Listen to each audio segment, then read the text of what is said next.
11장. 집들은 텅 비어 있었고 텅 빈 집들 때문에 땅도 텅 비어 있었다. 함석 지붕을 인 트랙터 창고들만이 은빛으로 빛나며 살아있었다. 그러나 그들이 살아있는 것은 금속, 휘발유, 석유 때문이었다. 트랙터에 달린 둥그런 기계삽들이 번쩍거렸다. 트랙터의 헤드라이터에도 불이 들어와 있었다. 트랙터들이 밤낮을 가리지 않았기 때문이다. 기계삽들은 어둠 속에서 땅을 갈고 낮이 되면 햇빛을 받아 반짝였다. 말이 일을 마치고 흙간으로 들어갈 때는 아직 생기가 남아있게 마련이다. 말들이 숨쉬는 소리가 들려오는 흙간에는 따스함이 있고 말들은 집자리 위를 스승이며 근초를 묻는다. 말들의 귀와 눈은 살아있다. 흙간에는 생명의 따스함과 열기와 냄새가 있다. 그러나 모터가 멈추면 트랙터가 되기 전에 쇠덩이처럼 죽어버린다. 시체가 싸늘하게 식어가는 것처럼 열기도 사라져버린다. 트랙터 창고의 함성문이 닫히면 트랙터를 몰던 운전사는 차를 몰고 집으로 간다. 아마 집은 20마일이나 떨어진 시내에 있을 것이다. 운전사가 몇 주 혹은 몇 달씩 흙간에 와 보지 않아도 상관없다. 트랙터는 죽어 있으므로 너무 쉽고 효율적이다. 일에서 느끼는 경의가 사라져버릴 만큼 쉽고 땅을 경작하면서 느끼는 경의가 사라져버릴 만큼 효율적이다. 경의가 사라지면 땅과 일에 대한 깊은 이해와 다정함도 사라진다. 트랙터를 모으는 사람들의 마음속에는 땅을 알지 못하고 땅에 애정도 없는 만큼 이방인만이 느낄 수 있는 경멸이 자라난다. 지리산 칼륨이나 인산염이 곧 땅인 것은 아니니까. 목화에서 뽑아낸 긴 섬유도 땅 그 자체는 아니니까. 탄소가 곧 사람인 것은 아니다. 염분도 물도 칼슘도 마찬가지다. 이 모든 것이 모여야 사람이 된다. 하지만 사람은 이 모든 것의 합보다 훨씬 더 큰 존재다. 땅도 하나하나의 성분들보다 훨씬 더 큰 존재다. 화학적인 구성 성분보다 훨씬 큰 존재인 인간이 땅 위를 걸으며 쟁기로 땅을 갈라 돌을 골라내고 운전대를 조종해서 땅 위에 불쑥 솟아오른 바위들을 슬쩍 넘어가고 땅 위에 앉아 점심을 먹는다. 구성 성분보다 훨씬 더 큰 존재인 인간은 역시 구성 성분보다 훨씬 더 큰 존재인 땅을 잘 알고 있다. 그러나 기계를 다루는 사람, 자신이 잘 알지도 못하고 사랑하지도 않는 땅 위에서 죽어버린 트랙터를 모는 사람은 오로지 화학적인 특징밖에 이해하지 못한다. 그는 땅과 자기 자신을 경멸한다. 함성문이 닫히면 그는 집으로 간다. 그의 집은 땅이 아니다. 텅 빈 집들의 문이 활짝 열려 바람 속에서 앞뒤로 정처 없이 흔들렸다. 시내에서 온 어린 사내 녀석들 패거리가 창문을 깨뜨리고 보물을 찾는다며 남은 물건을 뒤적였다. 칼날 절반이 없어져 버린 칼이 있어. 이거 근사한 물건인데 여기서는 쥐가 죽은 것 같은 냄새가 나. 휘트니가 벽에 써놓은 것 좀 봐. 그 녀석 학교 화장실에도 이런 낙서를 했다가 선생님한테 들켜서 씻어냈잖아. 사람들이 처음으로 여기를 떠난 후 첫날 밤이 찾아왔을 때 사냥에 나선 고양이들이 들판에서 집으로 어슬렁어슬렁 다가와 현관 베란다 앞에서 야옹거렸다. 집에서 아무도 나오지 않자 고양이들은 열린 문틈으로 들어가 야옹거리며 텅 빈 방들을 돌아다녔다. 녀석들은 다시 들판으로 돌아갔지만 그 후부터 들고양이들이 이 집을 찾아와 뒤지와 들쥐를 사냥했다. 녀석들은 낮에는 도랑에서 잠을 잤다. 전에는 빛을 무서워해서 문 앞에 멈춰섰던 박쥐들도 밤이 되면 집 안으로 냉큼 들어와 텅 빈 방들을 돌아다녔다. 오래지 않아 녀석들은 낮에 어두운 방구석에서 날개를 접고 석갈에 거꾸로 매달려 있게 되었다. 녀석들의 배설물 냄새가 텅 빈 집들을 채웠다. 생쥐들도 빈집으로 이사를 왔다. 녀석들은 잡초 씨앗을 방구석 상자, 부엌의 서랍 뒤 등에 저장해 두었다. 족제비들이 생쥐를 사냥하러 들어오고 갈색 올빼미들은 날카로운 소리를 지르며 허공을 날아 집을 드나들었다. 잠깐 소나기가 왔다. 현관 계단 앞에서 잡초가 쭉쭉 쑥쑥 자라났다. 예전 같으면 그곳은 잡초가 침범할 수 없는 곳이었다. 현관 베란다의 늘빤지 틈새에서도 풀이 자라났다. 텅 빈 집들은 빠르게 폐허로 변했다.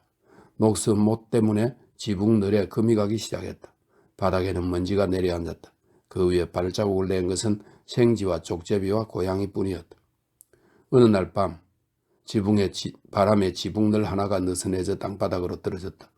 곧이어 불어온 또 한 줄기의 바람은 지붕늘이 있던 자리로 파고 들어가 지붕늘 석장을 떨어뜨렸다. 다시 바람이 불어오자 10여 개의 지붕늘이 떨어졌다. 한낮에 태양이 구멍 속으로 파고들어가 마룻바닥 한 곳을 태워버릴 듯 이글거렸다. 밤이 되자 들판에 있던 들고양이들이 기어들었다. 녀석들은 이제 현관 앞에서 야옹거리지 않았다.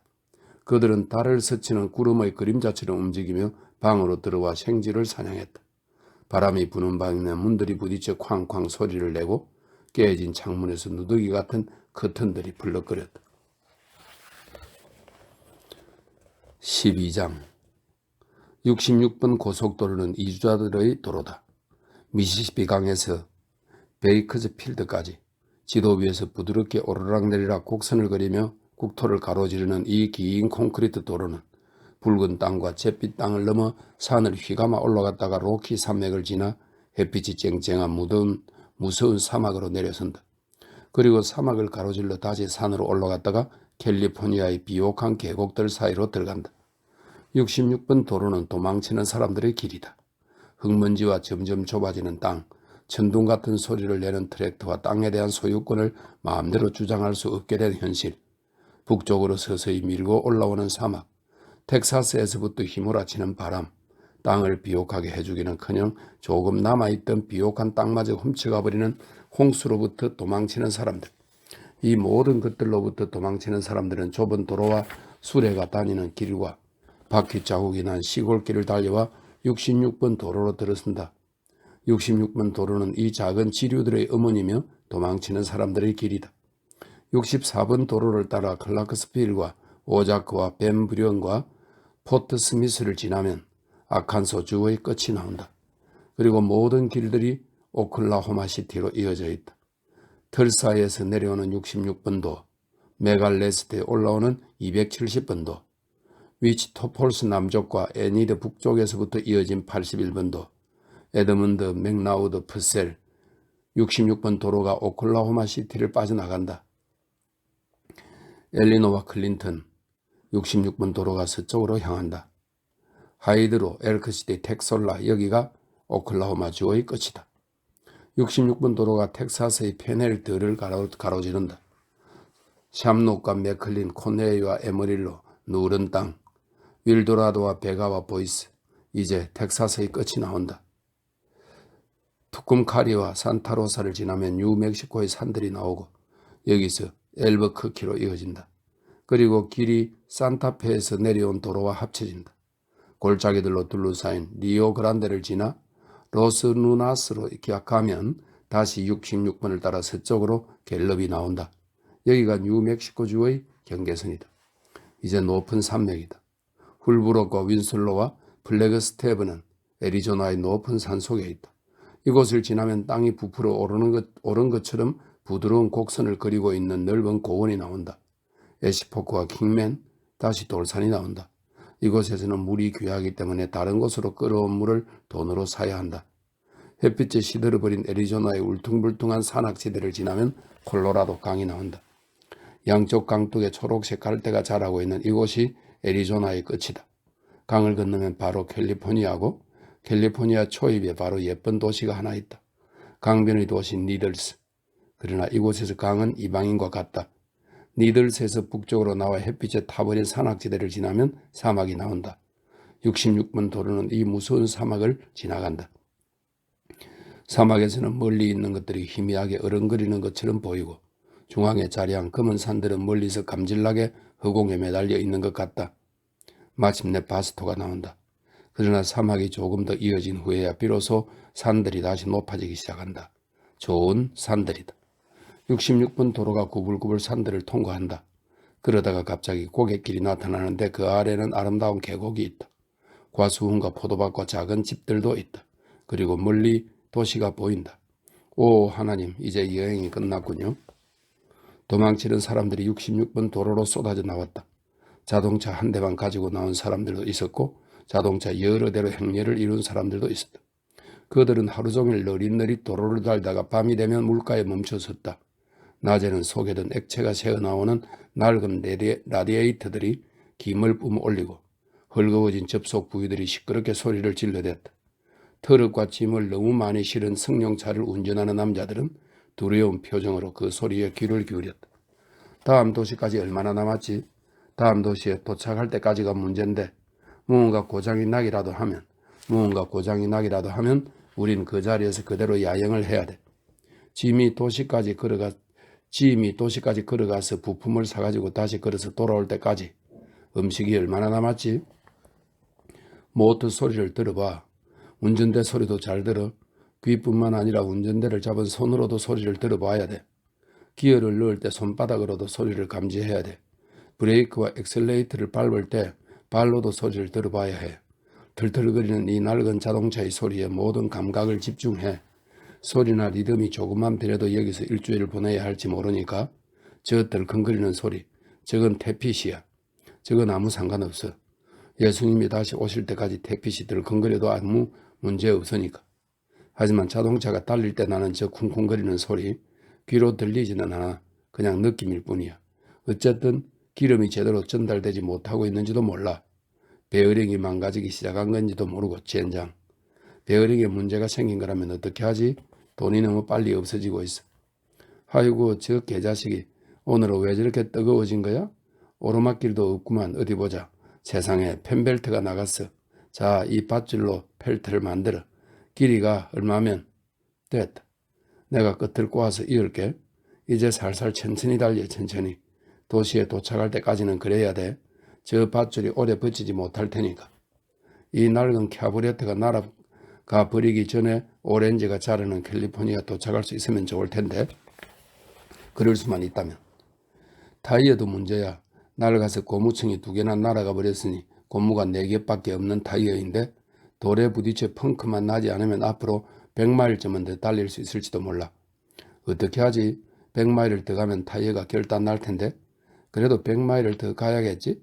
하지만 잘 생각해 봐야 돼. 타이어를 땜질할 수는 없어. 혹시 펑크가 나더라도 바람이 조금 새는 정도밖에 안 될지도 몰라. 고무를 더 떼면 어떨까? 그러면 500마일쯤 더 갈 수 있을지도 모르는데 펑크가 날 때까지 일단 가보자고. 타이어를 하나 사야 돼. 하지만 젠장 낡은 타이어를 가지고 비싼 값들을 불러대니 원. 그놈들이 이쪽 사정을 알아서 그래. 계속 길을 갈 수밖에 없다는 걸 알아서. 놈들은 이쪽이 머뭇거릴 여유가 없다는 걸 알고 있지. 그래서 값이 올라가는 거야. 사든지 말든지 마음대로 해요. 나도 운동 삼아 장사하는 건 아니니까. 난 타이어를 파는 사람이에요. 공짜로 나눠주는 게 아니라 말입니다. 당신들이 어떻게 되든 나하고는 상관없어요. 내 일부터 걱정해야 되니까. 다음 도시까지는 거리가 얼마나 되죠? 어제 당신들 같은 차를 42대나 봤어요. 다들 어디서 오는 길입니까? 어디로 가는 거예요? 그게 캘리포니아는 넓은 곳이니까. 그렇게 넓지 않아요. 미국 전체도 그렇게 넓지 않아요. 전부 들어갈 수 있을 만큼 넓지 않단 말입니다. 당신 같은 사람들과 나 같은 부자들과 가난한 사람들, 도둑놈들과 정직한 사람들, 굶주린 사람들과 뚱뚱한 사람들 전부 살 수 있을 만큼 이 나라는 넓지 않아요. 그냥 고향으로 돌아가지 그래요. 여긴 자유로운 나라예요. 누구나 자기가 가고 싶은 곳으로 갈 수 있어요. 그건 당신 생각이지. 캘리포니아주 경계선에 순찰대가 있다는 얘기 들어봤어요? 로스앤젤레스에 온 경찰들이 당신 같은 사람들을 돌려보낸답디다. 땅을 살 돈이 없다면 받아들일 수 없는 거지. 경찰들이 그런데요. 운전면허증이 있습니까? 한번 봅시다. 그러고는 면허증을 찢어버리는 거지. 그러고 나서 면허증이 없으면 못 들어간다고 한대요. 여긴 자유로운 나라예요. 그럼 자유를 조금 얻으려고 해보쇼. 사람들 말로는 자유도 돈이 있어야 누릴 수 있다고 하던데. 캘리포니아에서는 품삯을 비싸게 쳐줘요. 여기 전단지에 그렇게 써있다고요? 웃기고 있네. 난 다시 돌아오는 사람들을 봤어요. 누가 당신한테 장난을 친 모양이군. 저 타이어를 살 거요? 안 살 거요? 사야 돼요. 하지만 젠장 그러면 돈이 너무 줄어요. 남은 돈이 얼마 없어요. 글쎄요. 난 자선사업가가 아니라니까 사가요. 그래야겠죠? 우선 물건을 좀 살펴보고 안을 열어봐요. 저 외피 좀 봐. 이 개자식. 외피 상태가 좋다고 했잖아. 그런데 저건 거의 구멍이 날 정도로 낡았어. 아이고 그러네 젠장. 내가 왜 저걸 못 봤지? 이미 알고 있었으면서 이 나쁜 놈. 외피가 망가진 타이어를 4달러나 받고 팔아먹을 생각이었잖아. 아이고 저걸 그냥 확. 그렇게 화내지 말아요. 나도 정말로 몰랐어요. 자 이렇게 하면 어떨까요? 이 타이어 값을 3달러 50센트로 깎아드리리다. 이런 뻔뻔한 놈 내가 차라리 다음 도시로 그냥 가버리고 말지. 저 타이어로 갈 수 있겠어? 어떻게든 가야지 저 개자식한테 한 푼이라도 주느니 차라리 타이어 없이 가겠다. 장사꾼이란 게 원래 다 그런 거잖아. 저 사람 말 맞다만 운동삼아 장사를 하고 있는 것도 아니고 장사라는 게 다 그래. 넌 장사가 뭔 줄 알았어? 사람들은 말이야. 길가에 있는 저 간판 보여? 서비스 클럽 화요일 오찬 콜마도 호텔 이렇게 써 있는 거. 저게 서비스 클럽이라는 거야. 어떤 사람이 저런 모임에 가서 거기 모인 장사꾼들한테 얘기를 하나 해줬어. 자기가 어렸을 때 아버지가 꽃비를 단 어린 암소 한 마리를 주면서 그 소를 데려가서 서비스를 받고 오라고 했대. 그 사람은 아버지가 시키는 대로 했지. 그런데 그 다음부터는 장사꾼들이 서비스에 대해 얘기할 때마다 누가 또 바가지를 썼나 그런 생각이 든대. 장사꾼들은 원래 거짓말을 할 수밖에 없지만 그 사람은 그걸 거짓말이라고 하지 않았어. 그게 중요한 거야. 너가 가서 저 타이어를 훔치면 도둑이 되지만 저 사람은 망가진 타이어를 가지고 나한테서 4달러를 훔치려고 했어도 장사를 잘한다는 소리를 들어. 뒷좌석에서 데니가 물을 먹고 싶대요. 참으라고 해. 여기 물이 없어. 들어봐. 저거 뒤에서 나는 소린가? 잘 모르겠는데. 차체를 타고 소리가 들려오는데. 게스킷이야. 그래도 계속 가야 돼. 저 휭휭거리는 소리 좀 들어봐. 어디 야영할 만한 데를 찾으면 내가 뚜껑을 열어볼게. 하지만 젠장 먹을 것도 얼마 없고 돈도 얼마 없어. 휘발유 살 돈마저 떨어지면 어떻게 하지? 뒷좌석에서 데니가 물을 먹고 싶대요. 어린 것이 갈증이 나나 봐요. 저 게스켓에서 휭휭거리는 소리가 나. 젠장 게스켓이 나갔어. 타이어하고 타이어 외피가 전부 날아가 버렸어. 수리를 해야겠다. 타이어에 고무를 더 떼야 하니까 외피는 남겨둬. 외피를 잘라서 약한 부분에 찔러 넣으라고. 사람들은 자동차를 길가에 세운 다음 엔진 뚜껑을 열고 타이어를 수리했다. 자동차들이 부상병처럼 숨을 헐떡이며 66번 도로에서 힘겹게 질룩거렸다. 날은 너무 덥고 접속 부위는 헐거워졌고 베어링도 헐겁고 차체에서는 들컹거리는 소리가 났다. 데니가 물을 먹고 싶대요.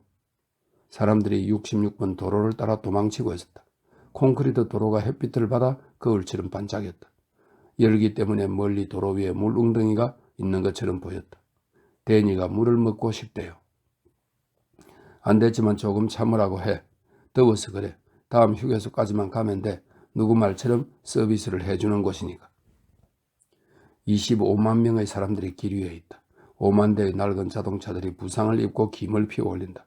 길가에는 망가져서 버려진 차들이 늘어서 있다. 아니 어쩌다 저렇게 된 거지? 저 차에 타고 있던 사람들은 어떻게 됐을까? 걸어갔을까? 지금 어디 있을까? 어디서 그런 용기가 난 거지? 그 무서운 믿음이 어디서 생긴 거지? 도저히 믿을 수 없는 이야기가 하나 있어. 진짜 있었던 일인데 이야기가 재미있고 아름다워. 식구가 12명이나 되는 한 가족이 땅에서 쫓겨났대. 자동차가 없었기 때문에 그 사람들은 폐물을 모아 트레일러를 만든 다음 거기에 짐을 실었지. 그리고 그 트레일러를 66번 도로 옆에 끌어다 놓고 기다린 거야. 곧 세단 한 대가 그 사람들을 끌어줬지. 식구들 중 5명은 세단에 탔고 7명은 트레일러에 탔다더군.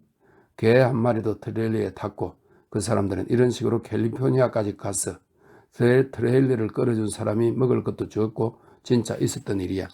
하지만 어떻게 그런 용기를 낼 수 있었을까? 사람을 어찌 그렇게 믿을 수 있었을까?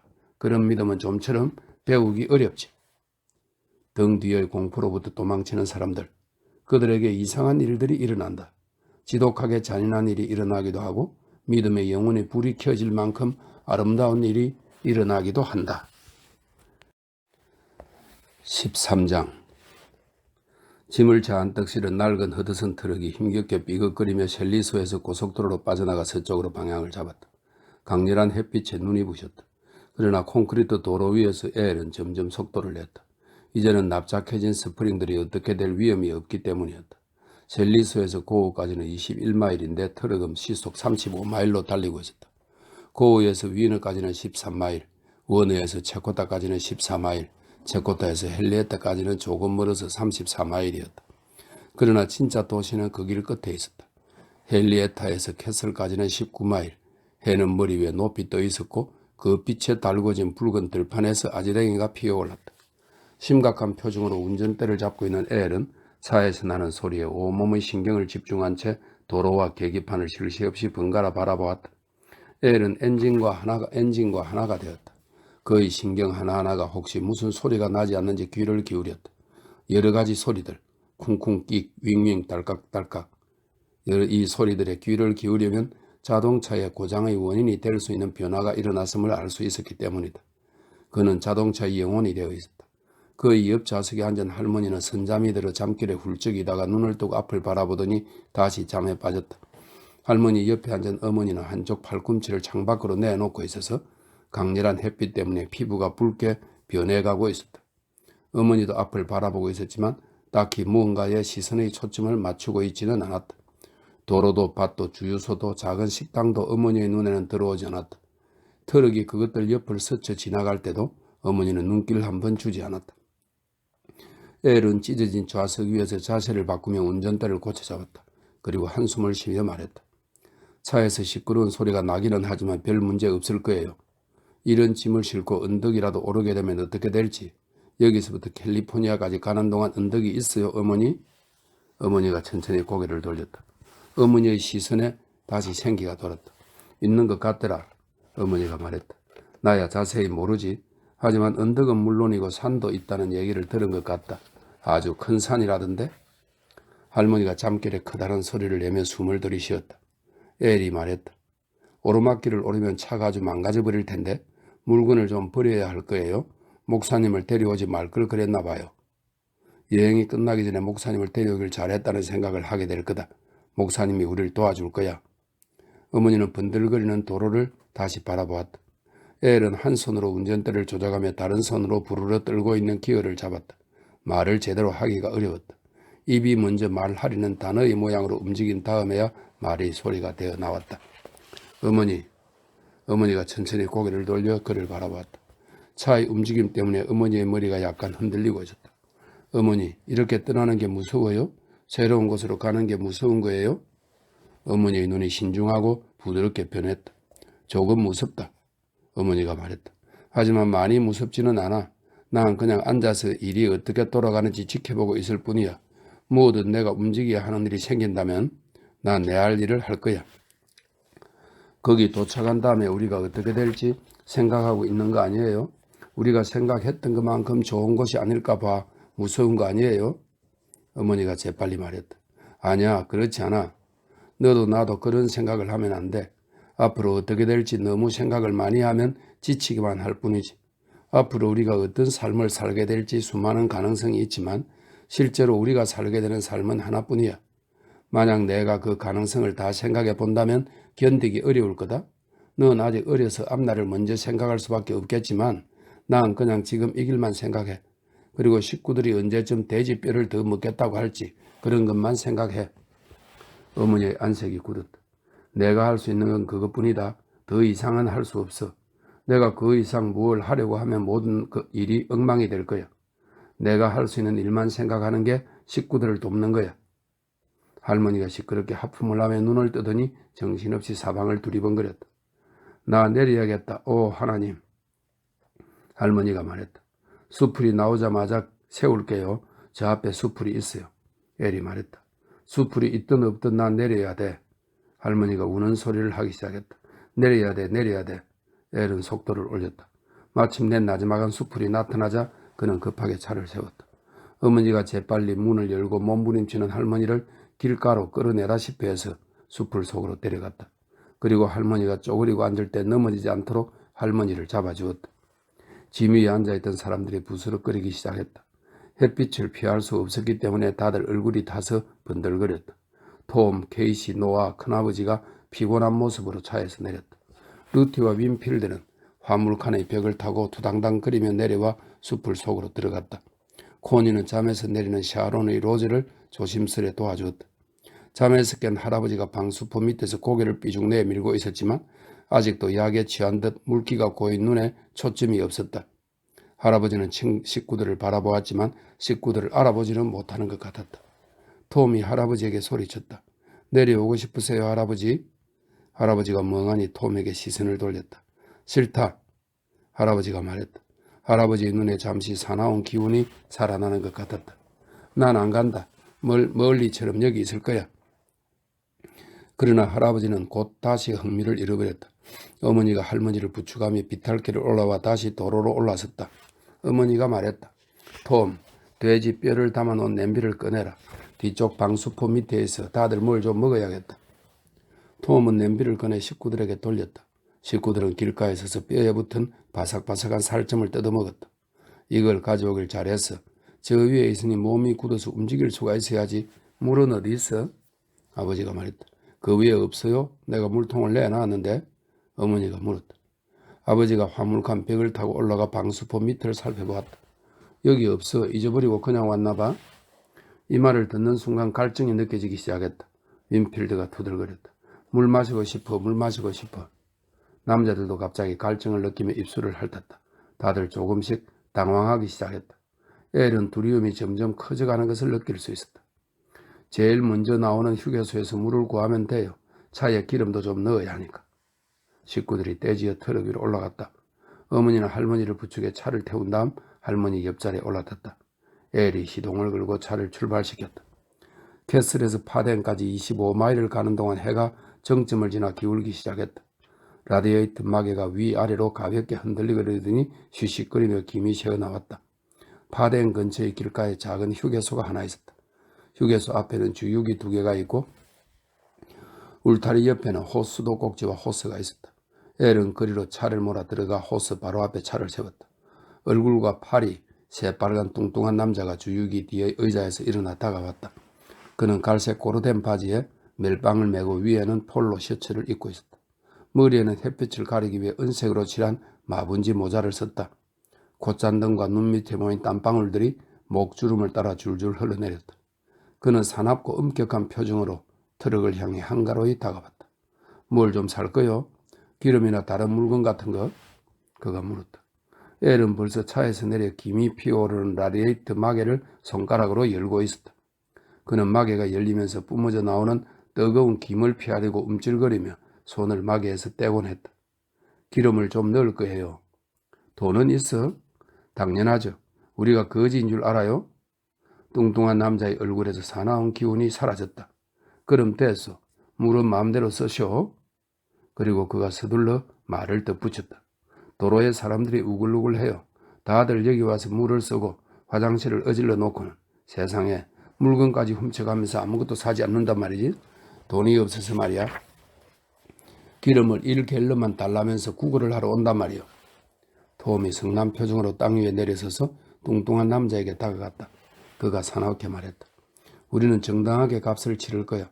당신이 뭔데 우리들은 뭐라는 거야? 우린 당신한테 뭘 부탁하러 온 게 아니라고. 뭐라는 게 아니요.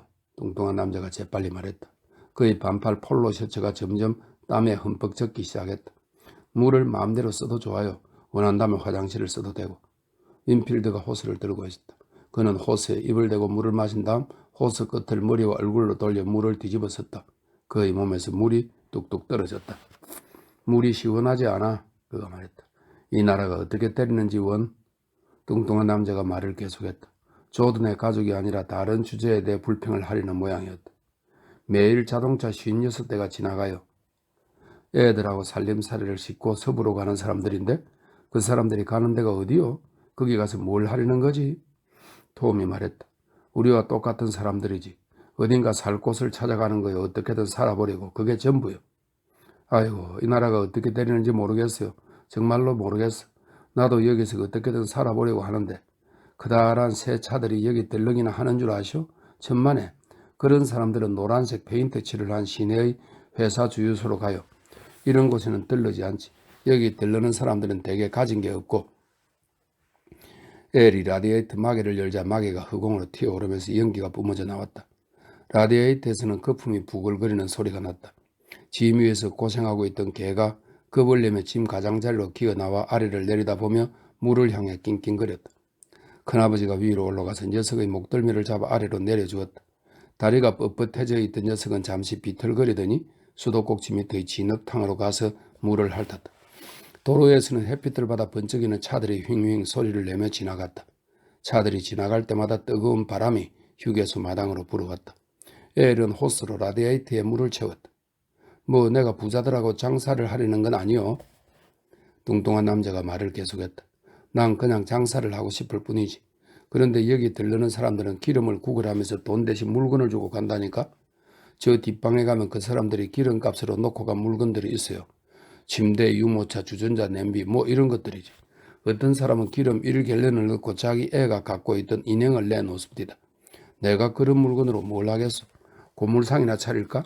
기름 1갤런 값으로 자기가 신고 있던 신발을 내놓은 사람도 있으니 만약 내가 그런 입장이라면 아마 그는 어머니를 헐깃 바라보고는 입을 다물었다. 짐 케이시도 물을 머리에 뒤집어 써서 그의 이마로 물방울이 뚝뚝 떨어지고 있었다. 근육이 잡힌 그의 목도 젖었고 셔츠도 젖어 있었다. 그가 톰 옆으로 다가왔다. 그가 말했다. 그건 그 사람들 잘못이 아닙니다. 당신이라면 기름값으로 자기가 자던 침대를 팔 때 기분이 어떻겠습니까? 그 사람들 잘못이 아니라는 건 나도 알아요. 얘기를 해보면 다들 그럴 만한 이유가 있어서 이사를 가는 거니까. 하지만 이 나라가 도대체 어찌 되리는 건지 난 그걸 알고 싶소. 이 나라가 어찌 되어가는 거죠? 사람들이 더 이상 먹고 살 수 없는 지경이 됐으니 농사를 지어서는 먹고 살 수가 없어요. 말씀 좀 해보시오. 이 나라가 어찌 되어가는 건지 난 아무리 생각해도 모르겠습니다. 누구한테 물어봐도 다들 모르겠다고 해요. 100마일을 더 갈 기름을 얻으려고 사람들이 신발을 내놓는 세상인데 또 동무가 어떻게 되는 건지 모르겠어. 그는 은색 모자를 벗고 손바닥으로 이마에 땀을 훔쳤다. 톰도 모자를 벗어 모자로 이마에 땀을 훔쳤다. 그는 호스가 있는 데로 가서 모자를 물에 적셔 물기를 짠 다음 다시 머리에 썼다. 어머니는 트럭의 가로대 사이로 양철 컵을 꺼내 물을 담아서 할머니와 할아버지에게 가져다 주었다. 짐 위에 있던 할아버지는 어머니가 가로대 위에 서서 컵을 건네주자 입술만 적시고는 고개를 흔들며 더 이상 물을 마시지 않았다. 그리고 잠시 고통스럽고 단혹스러운 시선으로 어머니를 바라보았지만 이내 다시 제정신을 잃고 멍해져 버렸다. 엘이 트럭에 시동을 걸어 주유기까지 후진시켰다. 엘이 말했다. 가득 채워주세요. 아마 7갤런 정도 들어갈 거예요. 그러니 기름이 흐르지 않게 6갤런만 넣어주세요. 뚱뚱한 남자가 기름 호수를 주유구에 넣으며 말했다. 정말 모르겠어. 이 나라가 어떻게 되어가는 건지 정말 모르겠어. 구제니 뭐니 말들은 하지만 케이시가 말했다. 난 이 나라를 걸어서 돌아다녀 봤습니다. 다들 똑같은 질문을 하더군요. 앞으로 우리가 어떻게 되는 거냐고. 내가 보기에 우리는 결코 아무것도 되지 못하는 것 같아요. 항상 무엇을 향해 가고 있을 뿐 사람들은 왜 그걸 생각하지 않죠? 지금도 사람들은 움직이고 있습니다. 우리는 그 이유도 알고 방법도 알아요. 움직여야 하니까 움직이는 거죠. 그래서 사람들이 항상 움직이는 겁니다. 사람들은 지금보다 더 좋은 걸 원하니까 움직입니다. 무언가 좋은 걸 얻으려면 움직이는 수밖에 없어요. 무언가를 얻고 싶다면 직접 나가서 얻어야죠. 사람들이 화가 나서 싸우려 드는 건 상처를 입었기 때문입니다. 난 이 나라를 걸어서 돌아다니면서 당신 같은 얘기를 하는 사람들을 많이 봤습니다. 뚱뚱한 남자가 펌프로 차에 기름을 넣자 펌프 계기판의 바늘이 움직이며 기름의 양을 기록했다. 맞아요. 하지만 결국 어떻게 되는 거요? 난 그걸 알고 싶소. 톰이 짜증을 내며 끼어들었다. 그건 절대 알 수 없어요. 케이시가 그 얘기를 하고 있는데 당신은 계속 같은 질문만 하고 있으니 당신 같은 사람들을 전에도 본 적이 있어. 그건 질문이 아니라 그냥 노래 같은 거야. 우리가 어떻게 될까? 이런 노래. 당신은 답을 알고 싶어 하는 게 아니요. 사람들이 여기저기로 움직이고 사방에서는 죽어가는 사람들이 있어요. 어쩌면 당신이 금방 죽게 될지도 모르지. 하지만 당신은 아무것도 알아내지 못할 거요. 당신 같은 사람들을 너무나 많이 봤어. 당신은 뭘 알고 싶어 하는 게 아니요. 그저 자장가 삼아 똑같은 노래를 부르는 것뿐이지. 우리가 어떻게 될까? 그는 낡아서 녹이 쓴 기름 펌프와 그 뒤의 낡은 건물을 바라보았다. 흙목재로 지어진 그 건물에는 처음 못을 박았던 자리에 난 구멍이 페인트칠 위로 드러나 있었다. 한때 화려했을 노란색 페인트는 시내에 있는 커다란 회사 주유소를 흉내내려고 칠해놓은 것 같았다. 하지만 지금은 페인트칠이 오래전에 생긴 목구멍도 가려주지 못했다. 목재에 갈라진 틈도 마찬가지였다. 하지만 이제 와서 페인트를 다시 칠할 수는 없었다. 회사 주유소를 흉내내려던 시도는 실패로 돌아갔고 이곳 주인도 그 사실을 알고 있었다. 건물의 열린 문 안쪽으로 기름통이 보였다. 겨우 2개밖에 되지 않았다. 사탕 판매대에는 너무 오래돼서 갈색으로 변해가고 있는 사탕과 담배가 있었다. 녹이 쓸고 구멍이 뚫린 방충망과 부서진 의자도 보였다. 자갈이 깔려 있어야 할 마당에는 쓰레기가 흩어져 있었고 그 뒤의 옥수수 밭은 햇빛에 바싹 말라 죽어가고 있었다. 건물 옆에는 중고 타이어와 재생 타이어가 몇 개 쌓여 있었다. 톰은 뚱뚱한 남자의 바지와 폴로 셔츠가 싸구려고 모자는 종이로 만든 것이라는 사실을 이제야 깨달았다. 당신한테 큰 소리를 낼 생각은 아니었어. 날이 너무 더워서. 당신도 가진 게 없으니 머지않아 저 길로 나서게 될 거요. 당신은 트랙터 때문에 밀려나는 게 아니라 시내에 있는 예쁜 노란색 주유소들 때문에 밀려나겠지. 사람들이 떠나가고 있어요. 톰이 미안한 듯이 말했다. 당신도 떠나게 될 거요. 톰이 말을 하는 동안 펌프를 잡고 있던 뚱뚱한 남자의 손놀림이 점점 느려지더니 마침내 멈춰버렸다. 그가 걱정스러운 표정으로 톰을 바라보았다. 그가 기운 없이 물었다. 어떻게 알았어? 우리가 벌써 짐을 싸서 섭으로 떠날 생각을 하고 있다는 걸 어떻게 알았어? 케이시가 대답했다. 다들 그러니까. 옛날에 나는 악마가 적인 줄 알고 악마와 싸우는데 온 힘을 기울였습니다. 하지만 악마보다 더한 놈이 지금 이 나라를 붙들고 있어요. 그놈은 우리가 그 손을 잘라내지 않는 한 절대로 우리를 놔주지 않을 겁니다. 도마뱀이 상대를 물고 늘어지는 걸 본 적이 있습니까? 녀석이 몸을 둘로 잘라놔도 녀석의 머리는 상대의 몸에서 떨어지지 않아요. 목을 잘라도 마찬가지죠. 드라이브로 머리를 억지로 떼어놔야 녀석이 떨어집니다. 그런데 녀석이 상대를 물고 있는 동안 독이 이빨 자국 틈으로 방울방울 스며들죠. 그는 말을 멈추고 곁눈질로 톰을 바라보았다. 뚱뚱한 남자는 무기력하게 앞만 바라보고 있었다. 그의 손이 펌프 손잡이를 천천히 돌리기 시작했다. 우리가 어떻게 될지 모르겠어. 그가 조용히 말했다. 수도 호스 옆에서는 코니와 샤론의 로즈가 서서 자기들끼리 비밀스레 이야기를 나누고 있었다. 코니는 양철 컵을 씻은 다음 손으로 물을 만져보고는 컵에 물을 채웠다. 샤론의 로즈는 고속도로를 지나가는 자동차들을 바라보고 있었다. 코니가 그녀에게 컵을 내밀었다. 물이 시원하지는 않지만 그래도 목을 축일 수는 있을 거야. 그가 말했다. 그녀는 그를 바라보며 비밀스러운 미소를 지었다. 임신을 한 탓인지 그녀의 모든 행동이 비밀스러웠다. 그녀의 비밀과 침묵에 무언가 의미가 있는 것 같았다. 그녀는 자신을 대견하게 생각하고 있었으며 별로 중요하지 않은 일에도 불평을 해댔다. 또 코니에게도 터무니없는 봉사를 요구했다. 두 사람 모두 그것이 터무니없는 일이라는 것을 아는데도 말이다. 코니 역시 그녀를 대견하게 생각했으며 그녀가 임신했다는 사실을 경이롭게 생각했다. 그는 그녀의 비밀에 자신도 동참하고 있다고 생각하고 싶어 했다. 그녀가 은밀한 미소를 지으면 그도 은밀한 미소를 지었다. 그리고 그녀와 소곤거리며 비밀스레 이야기를 나누었다. 두 사람은 자기들만의 세계에서 세상의 중심을 차지하고 있었다. 아니, 샤론의 로제가 세상의 중심이고 코니는 그녀의 주위에서 조그맣게 궤도를 그리며 돌고 있다고 해야 옳을 것이다. 그들이 하는 말은 모두 일종의 비밀이었다. 그녀가 고속도로에서 시선을 돌렸다. 별로 목이 마르지는 않아. 그녀가 우아하게 말했다. 하지만 물을 마셔야겠지? 그가 고개를 끄덕였다. 그녀의 말이 무슨 뜻인지 잘 알고 있었으므로 그녀는 컵을 받아 입을 헹군 다음 미지근한 물 한 잔을 다 마셨다. 더 마실래? 그가 물었다. 반만. 그는 컵에 물을 반만 채워 그녀에게 주었다. 차체가 낮은 은색의 링컨 제프 한 대가 휙 지나갔다. 그녀는 다른 사람이 어디에 있는지 보려고 시선을 돌렸다. 식구들이 트럭 주위에 모여 있는 것이 보였다. 다행이라는 표정으로 그녀가 말했다. 저런 차를 타고 가면 기분이 어떨까? 코니는 한숨을 쉬었다. 글쎄, 나중에. 두 사람 모두 이것이 무슨 뜻인지 알고 있었다. 만약 캘리포니아에 일자리가 많다면 우리 차를 하나 사자.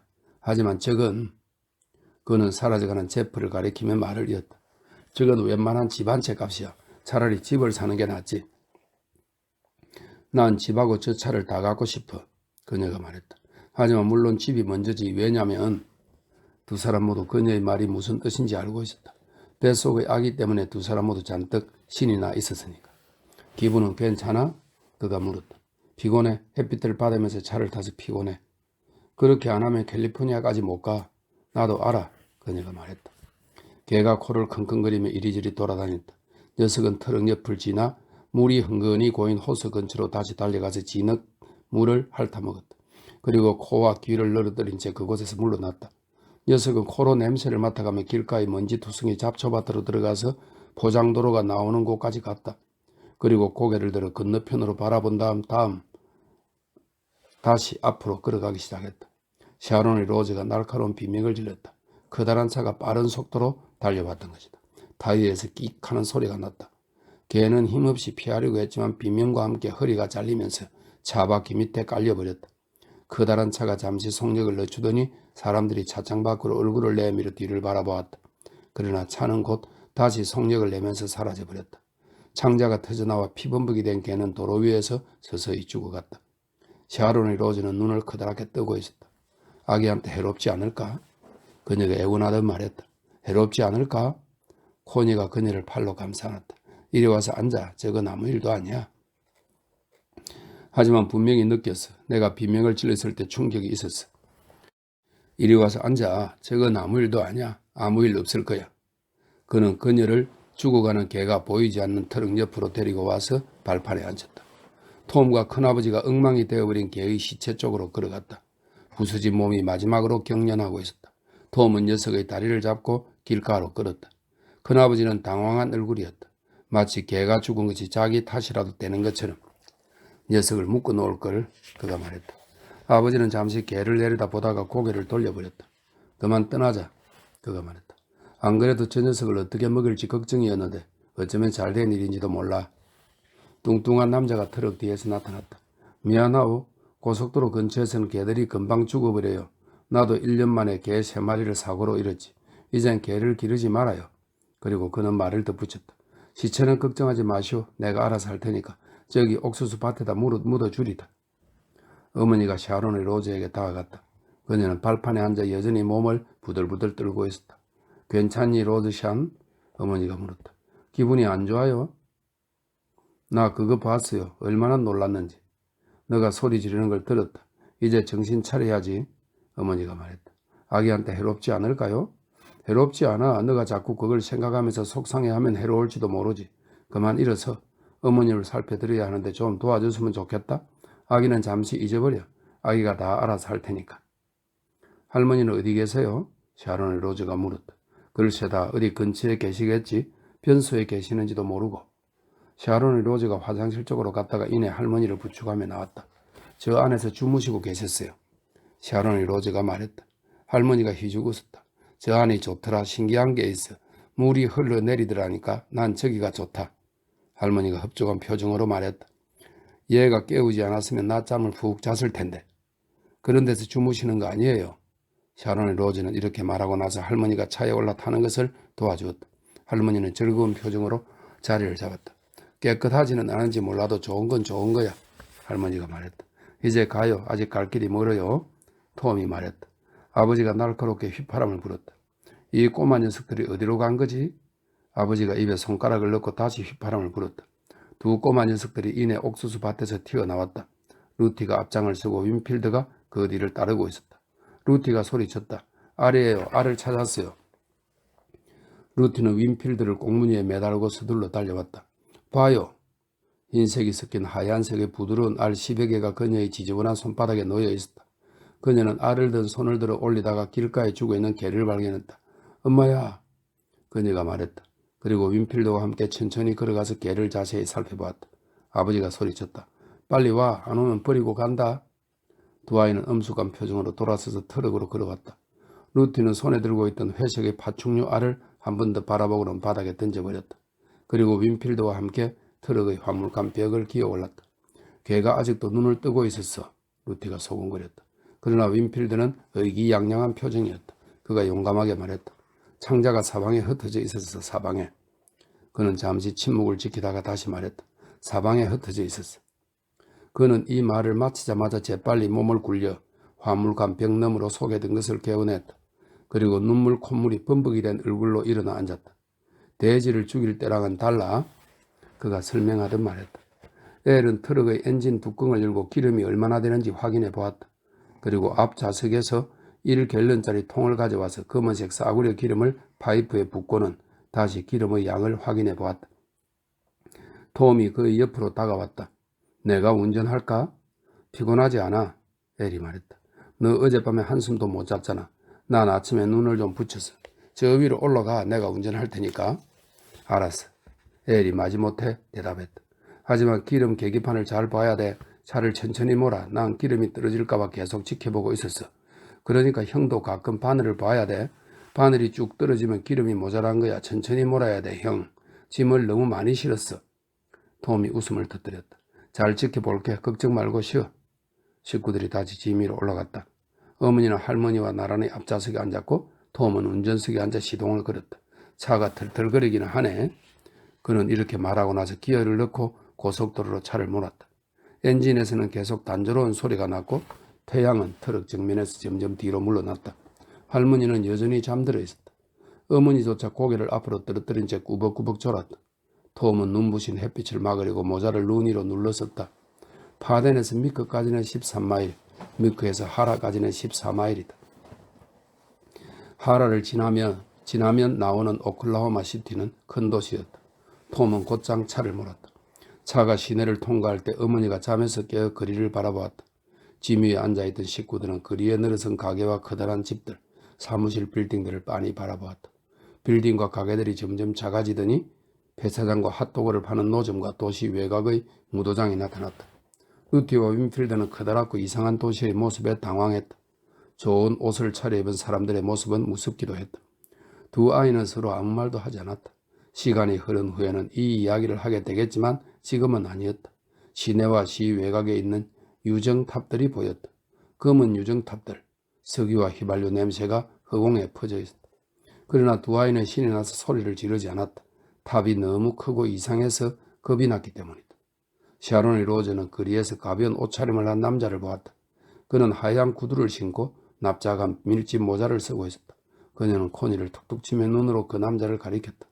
두 사람은 자기들끼리 작은 소리로 쿡쿡 웃어댔지만 금방 웃음소리를 참을 수 없게 되었다. 두 사람은 입을 가렸다. 그렇게 웃기는 사람들이 또 있는지 살펴보다 보니 기분이 아주 좋아졌다. 루티와 윈필드는 두 사람이 웃는 것을 보고 자기들도 그렇게 웃어보려고 했다. 너무나 재미있었지만 웃음이 나오지는 않았다. 코니와 샤론이 로즈는 웃음을 참느라 얼굴이 빨갛게 돼서 숨도 못 쉬고 있다가 간신히 웃음을 멈추었다. 하지만 서로의 얼굴을 바라보기만 해도 다시 웃음이 터져나왔다. 도시 외곽지대가 넓게 뻗어 있었다. 톰은 차들이 붐비는 거리에서 천천히 조심스레 차를 몰았다. 다시 66번 도로가 나왔다. 서부로 향하는 대로. 태양은 도로의 선을 따라 아래로 가라앉고 있었다. 햇빛을 받은 앞 유리창에 먼지가 훤하게 드러났다. 톰은 눈 위로 모자를 깊숙이 눌렀었다. 너무 깊숙이 썼기 때문에 앞이 보이지 않아서 고개를 뒤로 젖혀야 할 정도였다. 할머니는 계속 잠을 잤다. 햇빛이 닫혀있는 할머니의 눈꺼풀에 떨어졌고 관자놀이의 핏줄이 파랗게 드러났다. 뺨의 작은 핏줄들은 포도주색이었다. 예전부터 할머니의 얼굴에 피어있던 갈색 기미가 더 검게 보였다. 톰이 말했다. 계속 이 길만 따라가면 돼요. 어머니는 오랫동안 침묵을 지키다가 입을 열었다. 해가 지기 전에 차를 세울 만한 데를 찾아봐야 하지 않겠니? 돼지고기도 좀 끓이고 빵도 만들어야 하니까. 그러려면 시간이 걸리거든. 그렇죠. 톰이 고개를 끄덕였다. 단번에 목적지까지 갈 것도 아니니까 좀 쉬는 것도 괜찮을 거예요. 오클라호마 시티에서 베타니까지는 14마일이다. 톰이 말했다. 해가 지기 전에 차를 세우는 게 좋을 것 같아요. 에일이 지붕을 만들어야 하니까요. 지붕이 없으면 햇빛 때문에 저 위에 있는 사람들이 다 죽을 거예요. 어머니는 다시 꾸벅꾸벅 졸다가 톰의 말을 듣고 획 고개를 들었다. 저녁 식사를 만들어야 돼, 톰. 너 아버지한테 들었는데 너가 주 경계선을 넘으면. 그는 한참 동안 말이 없었다. 그랬어요? 그게 어떻다고요, 어머니? 글쎄, 난 좀 무섭다. 너가 도망자가 되는 거잖니. 어쩌면 너가 다시 잡힐지도 모르고. 톰은 점점 가라앉고 있는 햇빛을 막으려고 손으로 눈앞을 가렸다. 걱정 마세요. 저한테 다 생각이 있어요. 가석방으로 나온 사람들이 한둘이 아닌데 다들 항상 움직이고 있어요. 만약 제가 서부에서 뭔가 다른 일로 잡힌다면 제 사진이랑 지문을 워싱턴으로 보내겠죠. 그러면 저를 거기로 돌려보낼 거예요. 하지만 제가 죄를 짓지 않으면 아무도 신경 안 써요. 그래도 난 겁이 나. 사람이라는 게 죄를 저지르면서도 그게 죄라는 걸 모르는 경우가 있잖니. 어쩌면 캘리포니아에서는 우리가 죄라고는 생각지도 않는 일들이 죄가 될지도 몰라. 여기서는 해도 괜찮았던 일이 캘리포니아에서는 문제가 될지도 몰라. 그건 제가 가석방 상태가 아니라도 마찬가지예요. 제가 다른 사람들보다 더 곤란해지는 건 순전히 제가 잡혔을 때뿐이에요. 그러니까 걱정은 그만하세요. 어머니가 걱정거리를 만들어내지 않아도 이미 걱정할 게 많으니까. 나도 어쩔 수가 없어. 너가 주 경계선을 넘는 순간 죄를 저지르는 것이 되니까. 뭐 셀리스에 남아서 굶어 죽는 것보다는 나아요. 이제 어디 차를 세울 만한 데를 찾아봐야겠어요? 트럭은 베타니를 통과해 도시 반대편으로 나왔다. 지하 수로의 입구인 도랑에 낡은 자동차가 한 대 서 있었다. 차 옆에는 작은 천막이 있고 풍로에서 나오는 연기가 천막 밖으로 새어나왔다. 톰이 그쪽을 가리키며 말했다. 저기 야영을 하는 사람들이 있네요. 자리가 좋은 것 같은데요. 그는 엔진의 속도를 늦추며 길가에 차를 세웠다. 한 중년 남자가 낡은 자동차의 엔진 뚜껑을 열어놓고 모터를 내려다보고 있었다. 그는 밀집으로 만든 싸구려 중질모를 쓰고 파란 셔츠 위에 얼룩덜룩한 검은색 조끼를 입고 있었다. 청바지는 때가 묻어 뻣뻣해져서 반들반들 눈이 났다. 그의 얼굴은 훌쭉했으며 뺨이 움푹 패어 있어서 광대뼈와 턱이 유난히 도드라지 보였다. 그는 조드 일가의 트럭을 보더니 당혹스러움과 분노가 뒤섞인 표정을 지었다. 톰이 창밖으로 몸을 내밀고 말했다. 여기서 하룻밤 묵는 게 법에 걸리나요? 그때까지 트럭만 보고 있던 남자가 톰에게 시선을 맞췄다. 그가 말했다. 나야 모르지. 우린 더 이상 갈 수가 없어서 여기 멈춘 거니까. 이 근처에 물이 있어요? 남자는 약 4분의 1마일 앞에 있는 흐름한 휴게소를 가리켰다. 저기 물이 있어요. 양동이로 하나쯤 가져올 수 있을 거요. 톰이 머뭇거리며 물었다. 저기 우리가 여기서 야영을 해도 괜찮을까요? 남자는 어리둥절한 표정을 지었다. 여긴 우리 땅이 아니오. 저 고물 자동차가 더 이상 가려고 하질 않아서 멈췄을 뿐이야. 그러나 톰은 계속 고집을 부렸다. 당신들이 여기 먼저 왔으니까 우리도 같이 있어도 되는지 어떤지 말할 권리가 있어요. 인정에 호소한 이 말이 즉시 효과를 나타냈다. 남자가 훌쭉한 얼굴에 미소를 띠며 말했다. 그거야 뭐 이리로 오시오. 당신들과 같이 있게 돼서 반갑구먼. 그리고 그가 누군가에게 큰 소리로 말했다. 세리, 우리랑 같이 묵을 사람들이 있어. 빨리 나와서 인사해. 세리는 몸이 좀 안 좋아요. 그가 말을 덧붙였다. 천막이 열리더니 몹시 여윈 여자가 나왔다. 얼굴은 바싹 마른 이파리처럼 주름 투성이었고 눈은 불이 붙은 것 같았다. 공포의 셈에서 밖을 내다보는 듯한 검은 눈이었다. 그녀는 작은 몸을 부들부들 떨고 있었다. 천막 입구 옆에 몸을 곧게 펴고 서서 천막 자락을 붙들고 있는 그녀의 손은 뼈에다가 주름진 가죽을 입혀놓은 꼴이었다. 그녀가 입을 열자 나지막하고 아름다운 목소리가 흘러나왔다. 부드럽고 절제되어 있으면서도 낮게 울려 퍼지는 듯한 목소리였다.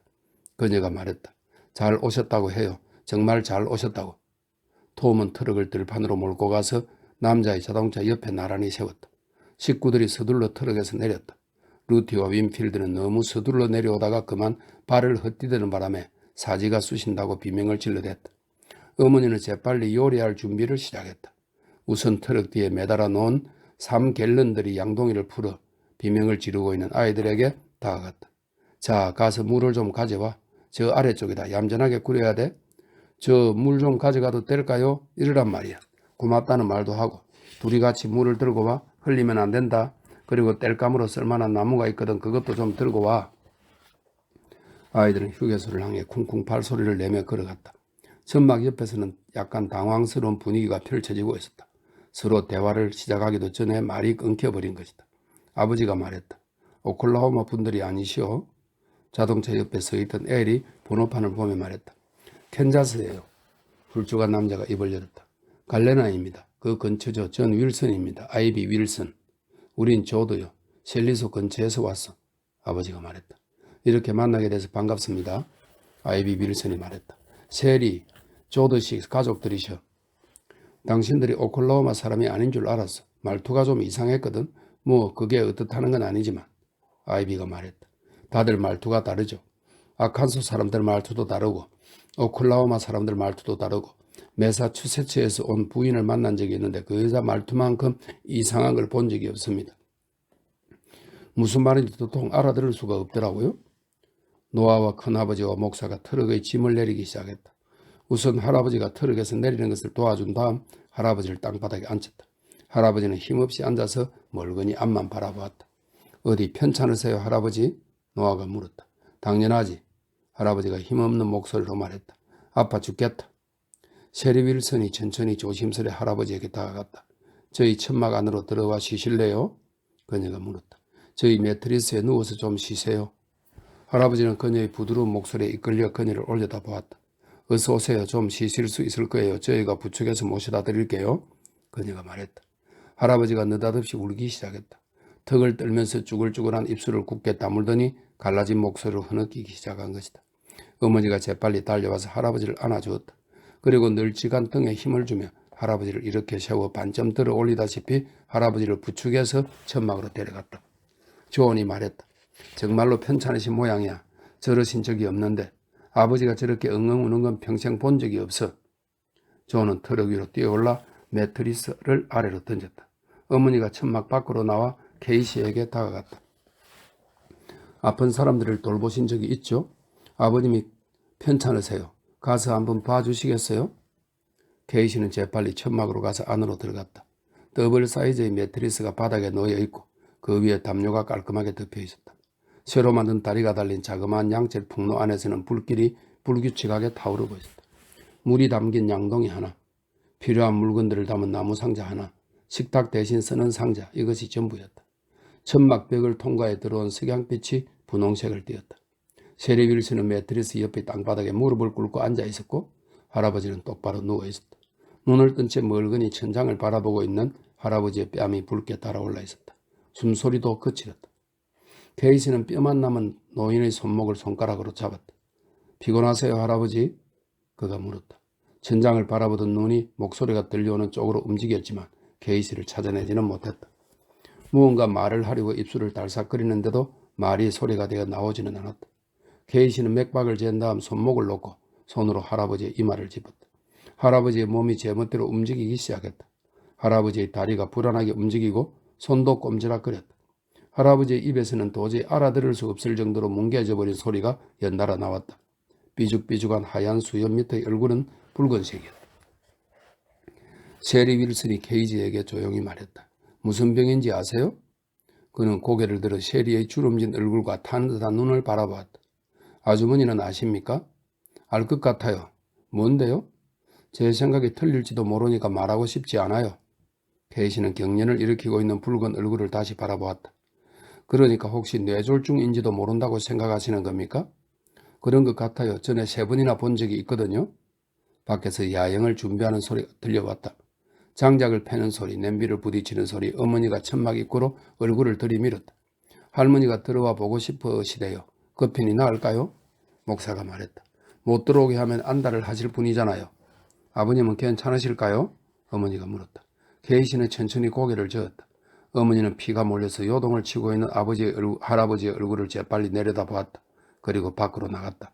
밖에서 어머니의 목소리가 들려왔다. 괜찮으시대요, 어머님. 그냥 좀 쉬고 계시는 거예요? 할머니가 부르뚱한 말투로 대꾸했다. 그러게 내가 한번 보고 싶다니까. 저 양반은 아주 야가 빠진 악마야. 너는 봐도 몰라. 할머니가 종종 걸음을 치며 천막 안으로 들어왔다. 그리고 매트리스 옆에 서서 할아버지를 내려다보며 다그치듯 말했다. 왜 이러는 거요? 이번에는 할아버지는 목소리가 들리는 쪽으로 눈을 돌리며 입술을 달싹거렸다. 할머니가 말했다. 괜히 심통을 부리는 거예요. 내가 야가 빠진 양반이라고 했잖아요. 저 양반 오늘 아침에 떠나기 싫어서 몰래 도망칠 생각이었거든. 그런데 그만 엉덩이가 쑤시기 시작한 거예요. 할머니가 지겨워 죽겠다는 듯이 말했다. 괜히 심통을 부리는 거야. 전에도 저 양반이 아무하고도 말을 하지 않은 적이 있어요. 케이시가 부드럽게 말했다. 심통을 부리시는 게 아닙니다, 할머니. 편찮으신 거예요. 아, 할머니가 다시 할아버지를 내려다보며 말했다. 많이 아픈 것 같아요? 상당히 심각합니다, 할머니. 할머니는 잠시 동안 어떻게 해야 좋을지 모르겠다는 듯 머뭇거리다가 재빨리 말했다. 뭐 그럼 기도라도 해야 되는 것 아니에요? 당신은 목사잖아요? 케이시의 튼튼한 손가락이 더듬더듬 할아버지의 손목을 찾아 꼭 잡았다. 말씀드렸지 않습니까, 할머니? 저는 이제 목사가 아니에요. 그래도 기도해요. 어떻게 해야 하는 건지 다 알고 있을 것 아니에요? 할머니가 명령했다. 기도할 수 없습니다.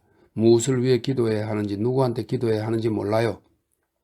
케이시가 말했다. 할머니가 누구를 바라봐야 할지 몰라 두리번거리다가 셰리에게 시선을 주었다. 기도를 안 하겠다고? 할머니가 말했다. 루티가 어렸을 때 말썽을 부리면서도 기도를 어떻게 했는지 내가 얘기했던가? 이랬다고. 이제 잠자리에 들 거예요. 주님께서 제 영혼을 지켜주세요. 거기 가보니 찬장에 아무것도 없어서 불쌍한 개가 아무것도 먹지 못했어요. 아멘. 정말로 이렇게 기도했어. 천막 옆을 걸어가는 사람의 그림자가 천막벽에 비쳤다. 할아버지는 몸부림을 치고 있었다. 할아버지 몸의 모든 근육이 움찔거렸다. 그런데 갑자기 크게 한 대 얻어맞은 사람처럼 할아버지의 몸이 뒤틀렸다. 그러고는 얌전해지더니 숨이 멈춰버렸다. 케이시가 할아버지의 얼굴을 내려다보니 안색이 짙은 보라색으로 변하고 있었다. 셰리가 케이시의 어깨를 잡고 속삭였다. 저분의 혀를. 케이시는 고개를 끄덕였다. 할머니, 앞을 막아서 주십시오. 그는 꽉 담은 노인의 턱을 억지로 열고 혀를 찾아내기 위해 목구멍 속으로 손을 집어넣었다.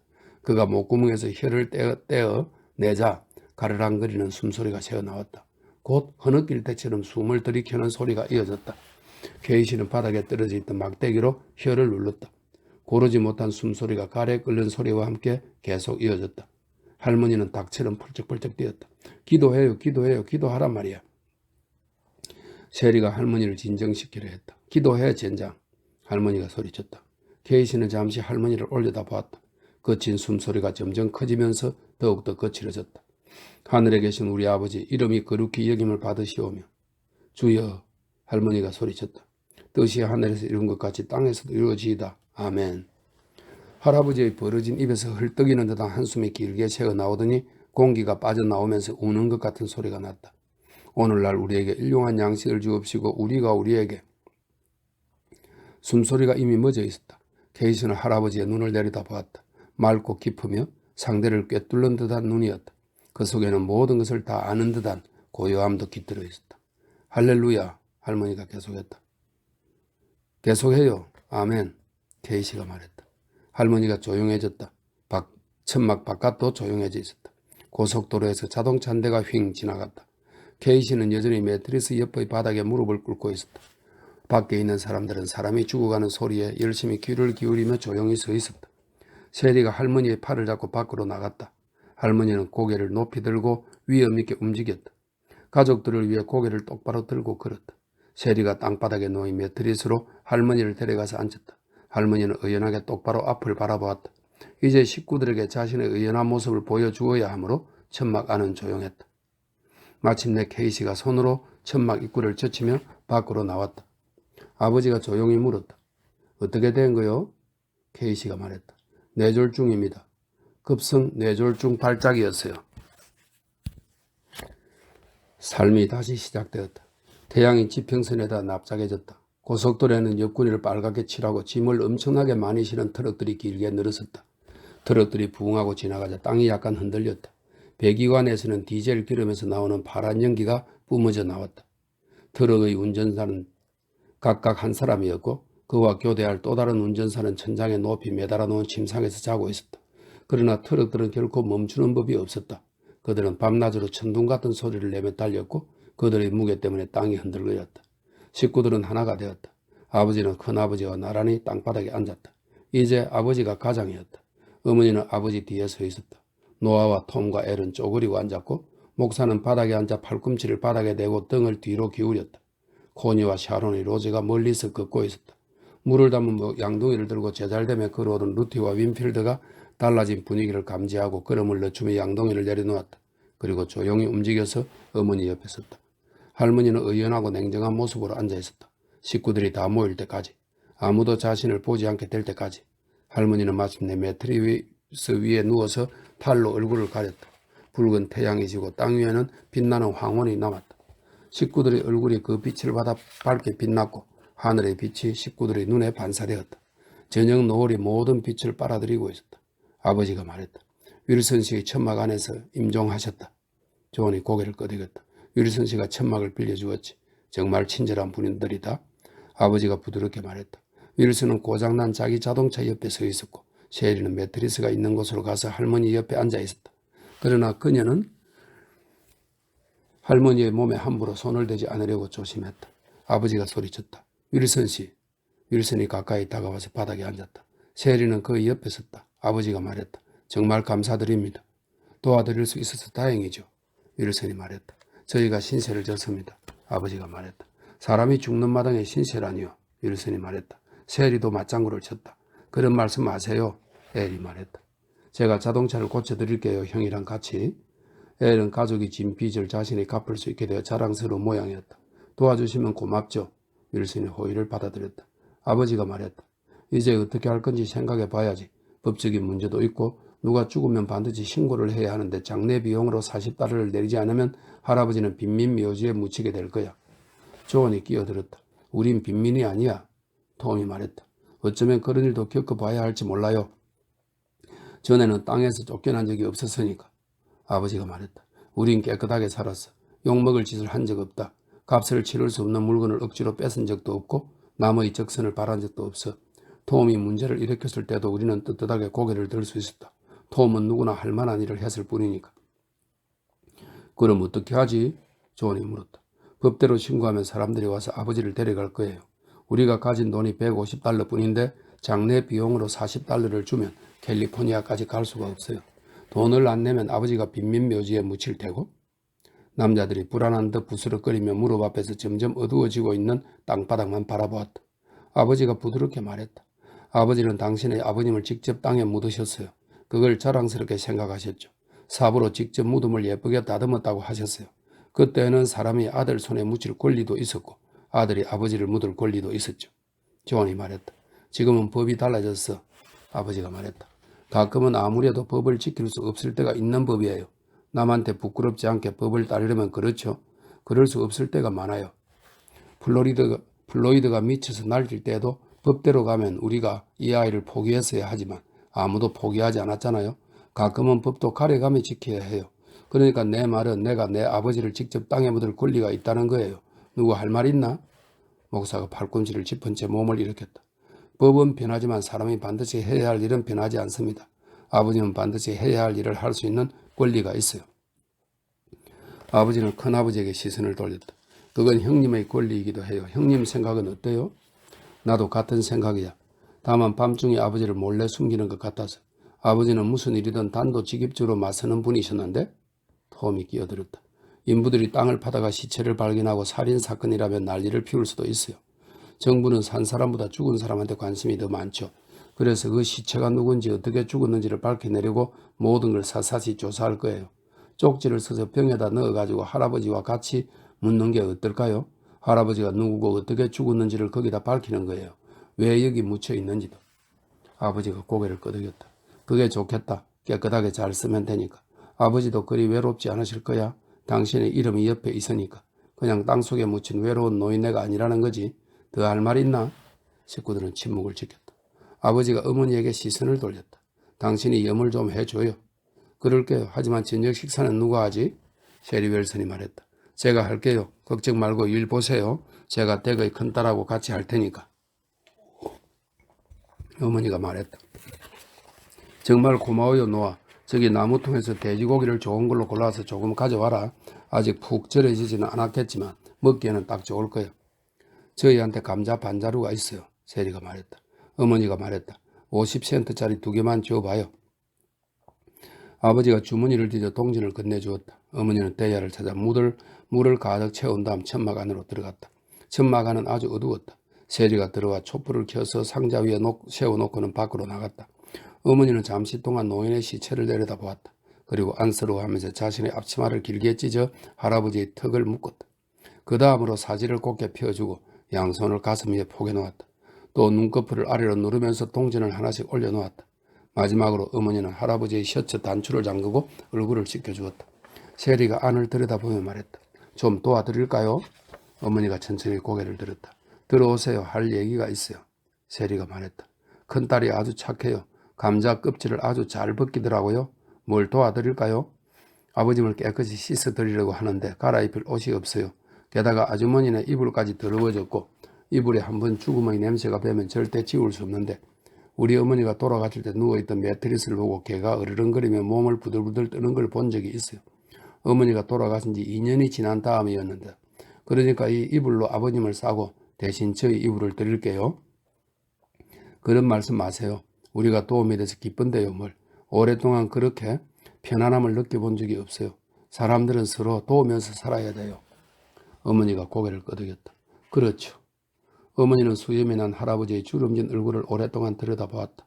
할아버지의 턱은 묶여 있었고 눈 위에 놓은 동전은 촛불빛을 받아 빛나고 있었다. 자연스러워 보이지 않네요. 아버님을 이불로 싸야겠어요. 할머니는 의연하게 받아들이시던데요. 뭐 나이가 드셨으니까요. 어머니가 말했다. 어쩌면 무슨 일이 벌어진 건지 제대로 모르시는 건지도 몰라요. 아마 한동안 상황을 제대로 파악하지 못하실걸요. 게다가 우리 집안 사람들은 참는 걸 자랑으로 생각하니까. 우리 아버지가 옛날에 이런 말씀을 하셨어요. 누구도 무너질 수 있다. 그렇게 되지 않으려면 남자가 되어야 해. 우린 항상 감정을 참으려고 해요. 어머니는 이불을 깔끔하게 접어 할아버지의 다리와 어깨를 감쌌다. 그리고 이불 가장자리를 할아버지의 머리 위로 잡아당겨 두건처럼 얼굴을 덮었다. 시엘이가 커다란 안전핀 6개를 건네주었고 어머니는 그 핀으로 이불을 깔끔하고 단단하게 고정시켰다. 마침내 어머니가 일어섰다. 어머니가 말했다. 그렇게 보기 흉한 장례식이 되지는 않겠어요? 장례식을 해줄 목사님도 계시고 식구들도 전부 옆에 있으니까. 갑자기 어머니의 몸이 살짝 휘청거리는 바람에 시엘이가 달려와서 어머니를 부축해 주었다. 잠을 잘. 어머니가 부끄러운 듯 말했다. 이제 괜찮아요. 떠날 준비를 하느라 바빴거든요. 나가서 바깥 공기를 좀 쐬세요. 세리가 말했다. 그래야겠어요. 여기 일은 끝났으니까. 세리가 촛불을 끈 후 두 사람은 밖으로 나갔다. 일행이 머물고 있는 작은 협곡의 바닥에서 밝은 불이 타오르고 있었다. 톰은 막대기와 철사를 가지고 솥을 걸어 놓을 수 있는 받침대를 만들었다. 그 받침대에 매달아 놓은 솥 2개에서 무언가가 시끄럽게 부글부글 끓었고 솥뚜껑 밑으로 김이 힘차게 뿜어져 나왔다. 샤론이 로즈는 뜨거운 열기가 닿지 않는 곳에서 앉아서 긴 숟가락을 하나 들고 있었다. 그녀는 어머니가 천막 밖으로 나오는 것을 보고 자리에서 일어나 어머니에게 다가갔다. 엄마, 물어볼 게 있어요. 그녀가 말했다. 또 겁이 난 거야? 어머니가 물었다. 아이고, 9달 동안 어떻게 한 번도 슬픈 일을 안 당할 수 있어? 하지만 이게 아이한테 해롭지 않을까요? 이런 말이 있지. 슬픔 속에서 태어난 아이는 행복한 아이가 될 것이다. 안 그래요, 윌슨 부인? 나도 그런 얘기를 들었어요. 그리고 이런 말도 있죠. 너무 커다란 기쁨 속에서 태어나면 슬픈 아이가 될 것이다. 셰리가 말했다. 뱃속이 자꾸만 실룩거려요. 샤론이 로제가 말했다. 우리도 지금 좋아 죽을 지경은 아니야. 어머니가 말했다. 그냥 솥이나 잘 돌보고 있어. 불빛이 비치는 가장자리에는 남자들이 모여 있었다. 그들의 손에는 삽과 곡괭이가 들려 있었다. 아버지가 땅 위에 표시를 했다. 길이 8피트, 너비 3피트의 크기였다. 남자들은 교대로 땅을 팠다. 아버지가 곡괭이로 땅을 파헤치자 큰아버지가 삽으로 흙을 퍼냈다. 엘이 땅을 파헤치면 톰이 삽질을 했고 노아가 땅을 파헤치면 코니가 삽질을 했다. 따라서 땅을 파는 속도가 전혀 늘어지지 않았으므로 금방 구덩이가 만들어졌다. 흙이 담긴 삽들이 구덩이 속에서 빠르게 흙을 퍼날랐다. 직사각형의 구덩이가 톰의 어깨만큼 깊어졌을 때 그가 물었다. 얼마나 깊이 파요, 아버지? 아주 깊게. 2피트 정도는 더 파야 돼. 이젠 그만 나와라, 톰. 편지를 써야지. 톰이 구덩이에서 나오자 노아가 그 자리를 채웠다. 톰은 모닥불을 살피고 있는 어머니에게 갔다. 종이하고 펜 있어요, 어머니? 어머니가 느릿느릿 고개를 가로저었다. 아니, 그건 안 가져왔어. 어머니는 셰리가 있는 쪽을 바라보았다. 셰리가 재빨리 천막으로 가서 성경과 반토막짜리 연필을 가지고 나왔다. 자요, 앞에 백지가 있어요. 그걸 찢어서 글을 쓰세요. 그녀는 성경책과 연필을 톰에게 건네주었다. 톰은 불빛이 비치는 곳에 앉았다. 그리고 눈을 가늘게 뜬 채 정신을 집중하다가 마침내 커다란 글씨로 또박또박 조심스럽게 글을 적기 시작했다. 이 사람은 뇌졸중으로 세상을 떠난 나이 많은 노인 윌리엄 제임스 조드다. 가족들이 그를 이곳에 묻은 것은 장례 비용이 없었기 때문이다. 그는 살해당한 것이 아니라 뇌졸중으로 세상을 떠났다. 그는 여기서 글을 멈추고 말했다. 어머니 한번 들어보세요. 그리고 그는 자신이 쓴 글을 천천히 어머니에게 읽어주었다. 그래, 괜찮은 것 같다. 어머니가 말했다. 성경 구절을 좀 써넣으면 안 될까? 신앙심 있는 것처럼 보이게. 성경을 펼쳐서 한 구절 골라봐. 짧은 구절 이어야 하는데 종이가 별로 남지 않았거든요. 톰이 말했다. 셰리가 말했다. 주여 그 영혼의 자비를 베푸소서. 넌 어때요? 톰이 말했다. 글쎄요. 어쩐지 할아버지가 구천을 떠도는 것 같아요. 제가 성경을 찾아볼게요. 그는 성경을 넘기며 숨죽인 소리로 웅얼웅얼 여러 구절들을 읽어보았다. 여기 짧고 좋은 구절이 있네요. 롯이 그들에게 이르되 내 주여 그리마옵소서. 어머니가 말했다. 그건 아무 의미도 없잖니. 무언가를 써넣으려는 의미가 있어야지. 셰리가 말했다. 시편을 보세요. 좀 더 넘겨서 시편에서는 항상 괜찮은 구절을 고를 수 있어요. 톰은 책장을 넘겨 시편을 훑어보았다. 아, 여기 하나 있어요. 좋은 구절인데요. 신앙심으로 가득 차 있어요. 허물의 사함을 얻고 그 죄의 가리움을 받는 자는 복이 있도다. 어때요? 정말 좋구나. 그걸 써넣는 게 좋겠다. 어머니가 말했다. 톰은 그 구절을 조심스레 써넣었다. 어머니가 과일을 담아두었던 병 하나를 씻어주었고 톰은 쪽지를 넣은 다음 뚜껑을 단단히 잠갔다. 목사님한테 써달라고 할 걸 그랬나? 그가 말했다. 안 돼. 목사님은 가족이 아니잖니. 어머니가 말했다. 어머니는 그에게서 병을 받아들고 어두운 천막으로 갔다. 그리고 할아버지를 싼 이불에서 피인을 하나 뺀 다음 차갑게 식은 야윈 손 밑에 병을 밀어넣고 다시 단단하게 피인으로 이불을 여맸다. 일을 마친 후 어머니는 불가로 돌아왔다. 무덤을 파던 남자들이 땀으로 얼굴을 번들거리며 다가왔다. 다 됐어, 아버지가 말했다. 아버지 존, 노아, 엘이 천막 안으로 들어가서 할아버지의 시신을 들고 나와 무덤으로 갔다. 아버지가 구덩이 안에 훌쩍 뛰어들어가서 시신을 받아 부드럽게 내려놓았다. 큰아버지가 손을 내밀어 아버지가 구덩이 밖으로 나올 수 있도록 도와주었다. 아버지가 물었다. 어머니는 어떻게 하고 계셔? 내가 가서 보고 올게요. 어머니가 말했다. 어머니는 매트리스가 있는 곳으로 가서 할머니를 잠시 살펴본 다음 다시 무덤으로 돌아왔다. 주무시고 계세요. 어머님이 나중에 나한테 무엇라고 하실지는 모르지만 깨우지 않는 게 좋겠어요. 피곤하실 테니까. 아버지가 말했다. 목사는 어디 있지? 기도를 해야 하는데? 톰이 말했다. 아까 길을 따라 걸어 내려가는 걸 봤어요. 이젠 기도하는 걸 싫어하는 분이니까. 기도하기가 싫다고? 톰이 말했다. 예, 이제 목사가 아니잖아요. 목사도 아닌데 목사 행세를 하면서 사람들을 속이는 게 옳지 않다고 생각하는 것 같아요. 틀림없이 일부러 자리를 피했을걸요? 케이시가 조용히 다가와 있다가 톰의 이야기를 들었다. 그가 말했다. 도망친 건 아닙니다. 여러분들을 도와주기는 하겠지만 속이지는 않을 거예요. 아버지가 말했다. 몇 마디 기도를 해 주시겠소? 우리는 식구들을 묻을 때 항상 기도를 했거든. 그러죠. 목사가 말했다. 코니가 샤론이 로제를 무덤가로 데리고 왔다. 그녀는 내키지 않은 기색이었다. 코니가 말했다. 반드시 참석해야 돼. 참석하지 않는 건 무리한 일이야. 금방 끝날 거야. 불빛이 모여있는 사람들을 비췄다. 약해져가는 불빛 속에 사람들의 얼굴과 눈이 드러났다. 다들 모자를 벗고 있었다. 불빛이 춤추듯 움직이며 사람들의 몸 위에서 너울거렸다. 케이시가 말했다. 짧게 하겠습니다. 그가 고개를 숙이자 다른 사람들도 고개를 숙였다. 케이시가 엄숙한 목소리로 말했다. 여기 이 노인은 한 생애를 살고 이제 막 그 삶에서 벗어나셨습니다. 이분이 좋은 사람이었는지 나쁜 사람이었는지 저는 잘 모르지만 그건 별로 중요하지 않습니다. 이분이 살아 있었다는 것, 그것이 중요합니다. 이제 돌아가셨다는 사실은 중요하지 않습니다. 언젠가 어떤 사람이 시를 읊는 걸 들은 적이 있습니다. 그 사람 말이 모든 삶은 거룩하다라고 하더군요. 그 말을 듣고 생각해보니 그 말에 훨씬 더 커다란 의미가 있다는 걸 금방 알 수 있었습니다. 저는 세상을 떠난 노인을 위해 기도하지 않을 겁니다. 이분에게는 아무 문제가 없습니다. 이분에게는 해야 할 일이 있지만 모든 것이 세밀하게 계획되어 그 일을 할 수 있는 방법이 단 하나밖에 없습니다. 하지만 우리에게도 해야 할 일들이 있지만 그 방법은 수천 가지나 됩니다. 그리고 우리는 어떤 방법을 선택해야 하는지 모르고 있습니다. 만약 제가 기도를 한다면 그건 어떤 길을 택해야 하는지 모르는 사람들을 위한 기도가 될 겁니다. 여기 할아버지는 편안하고 곱게 뻗은 길을 얻으셨습니다. 이제 이분을 덮어주어서 이분이 자신의 일을 할 수 있게 해드립시다. 케이시가 고개를 들었다. 아버지가 말했다. 아멘. 다른 사람들도 중얼거렸다. 아멘. 아버지가 삽을 들어 흙을 반쯤 퍼서 어두운 구더기 속에 조심스레 뿌렸다. 그가 존에게 삽을 넘겨주자 존도 흙을 퍼서 뿌렸다. 모두들 차례로 삽을 건네받아 흙을 뿌렸다.